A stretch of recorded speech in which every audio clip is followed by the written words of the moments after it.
সোনার চাঁদ রে কি বলিব রে আর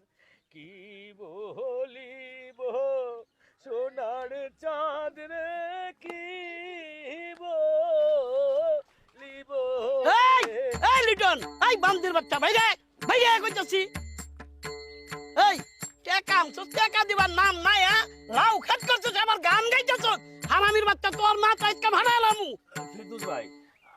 আপনি খুদা খুদি উত্তেজিত হইতেছেন আমি তো লাউ খাত নিয়ে যাইতেছি আর তারপরে দেখতেছেন তো আমি তো লাউ বেশি আপনার টাকাটা দিয়ে দিব লাউ গাছে তখন তুই ফুল এই আমার কি শিখাস লাউ তো বেচা প্রায় শেষ লাউ কো লাউ তো দেখি না এই লাউ বেচা শেষ আমার টাকা কই টাকা ফিরদৌস ভাই দেখেন আপনি ইজ্জত আলী না কেরা কি কইছে আমি তা জানি না আমরা গরিব মানুষ আমাকে হিসাবে অনেক কিছু কইতে পারে মানুষে